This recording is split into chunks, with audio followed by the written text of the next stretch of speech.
Baik, sebelumnya Assalamualaikum warahmatullahi wabarakatuh. Saya di sini akan mempresentasikan Microsoft Excel, pengertian dan rumus dasar Microsoft Excel.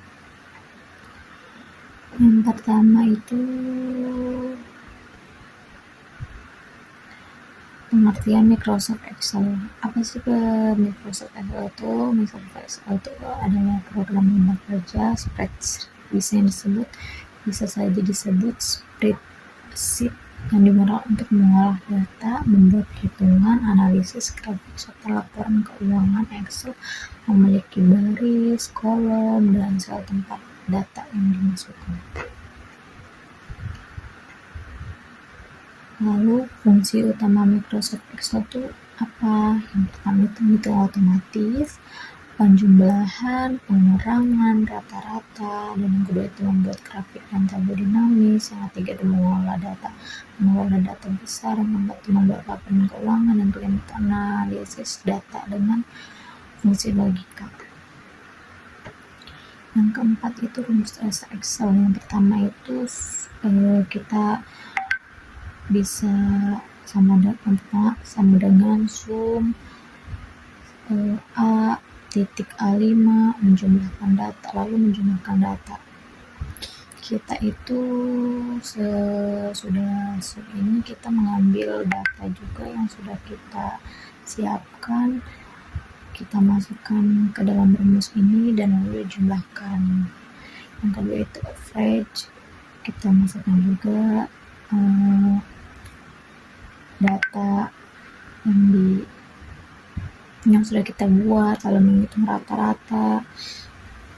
Jadi sum itu untuk menjumlahkan data, average itu untuk menghitung rata-rata, dan yang ketiga itu max, yaitu nilai tertinggi, min itu dipakai untuk nilai terendah, 5 itu count itu menghitung jumlah sel berisi angka.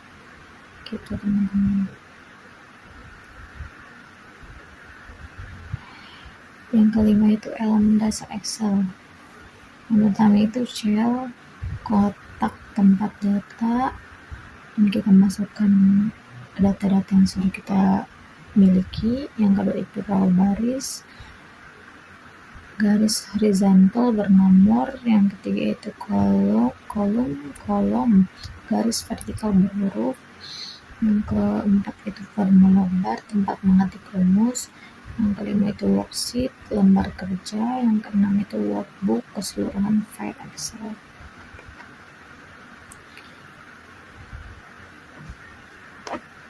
Yang keenam itu lalu yang saya pelajari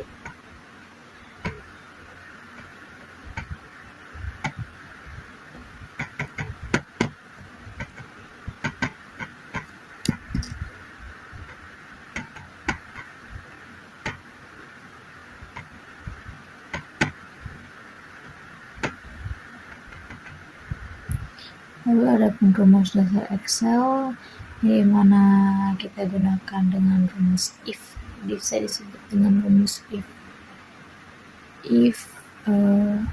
yang pertama itu sama dengan if E1 tanda panah 60, ini kita tanda kutip, lulus tanda kutip lagi, koma tanda kutip tidak lulus, dan kutip lagi tutup kurung itu logika kondisi. Yang ketujuh itu sama dengan concatenate,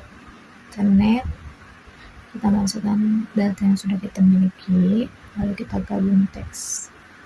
Yang ke-8 itu today, tanggal hari ini. Yang ke-9 itu now, tanggal dan waktu. Yang ke-10 itu kita pakai rumus flowcop, dan kita masukkan data yang sudah kita miliki juga. Lalu pencarian data otomatis, nanti disitu bisa muncul secara otomatis dengan kita menggunakan rumus ini,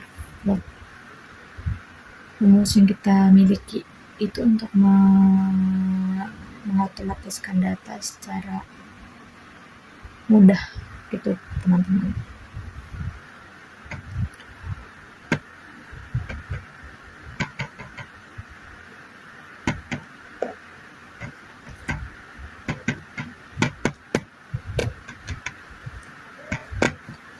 Sudah, cukup sekian saya bisa presentasikan.